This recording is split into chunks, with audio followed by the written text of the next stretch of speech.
Hello, my name is Amy Kelso, and today I'm going to talk about why it is so important that we support our trans community. I have been a public school teacher for over 20 years, as well as the parent of two LGBT plus children.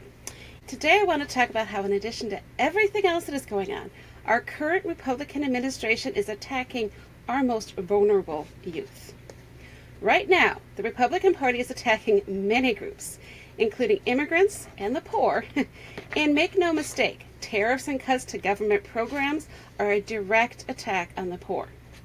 But one of the most hideous of all of these attacks is on trans people.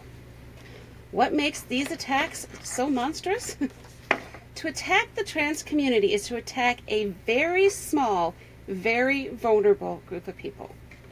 There is, as far as we know, only about 0.5% of people in the country that are transgender. It is a small group that has struggled throughout our country's history.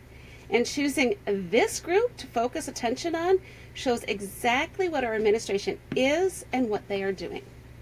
They are bullies, and they are picking on those that are least able to defend themselves. And not only that, but these policies specifically target those in the trans community who are most at risk. Inmates, all trans women in federal prisons have been ordered to be moved to men's prisons, and trans youth by banning federal funding for gender-affirming care for those under 19. And this is what breaks my heart the most.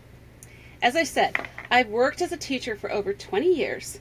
During that time, I have been privileged to have many students come out to me, sharing that they are gay or trans. Some of them have supportive parents to help them, but many of them don't even have that support. For many, their confession to me was the first time that they felt safe enough to tell an adult what they were going through. They fear telling their own parents, and honestly, they often have good reason for these fears. Let's look at some statistics from 2023. LGBT youth are 120% more likely to experience homelessness. 120%. Although they make up only 7% of the youth of the USA, 40% of all young homeless people are LGBT+. And 46% of those were forced to leave their homes because they came out. They were kicked out of their homes for telling their truth.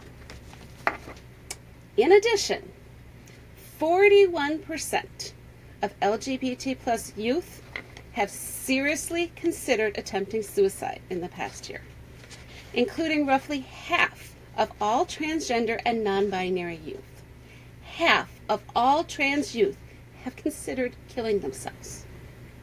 And let's be clear, they are not suicidal because they are gay or trans. They are suicidal because of the way our society treats those who are gay and trans.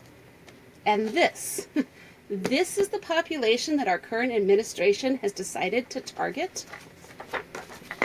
We can't stand by and watch these young people who already have so much to deal with be further attacked.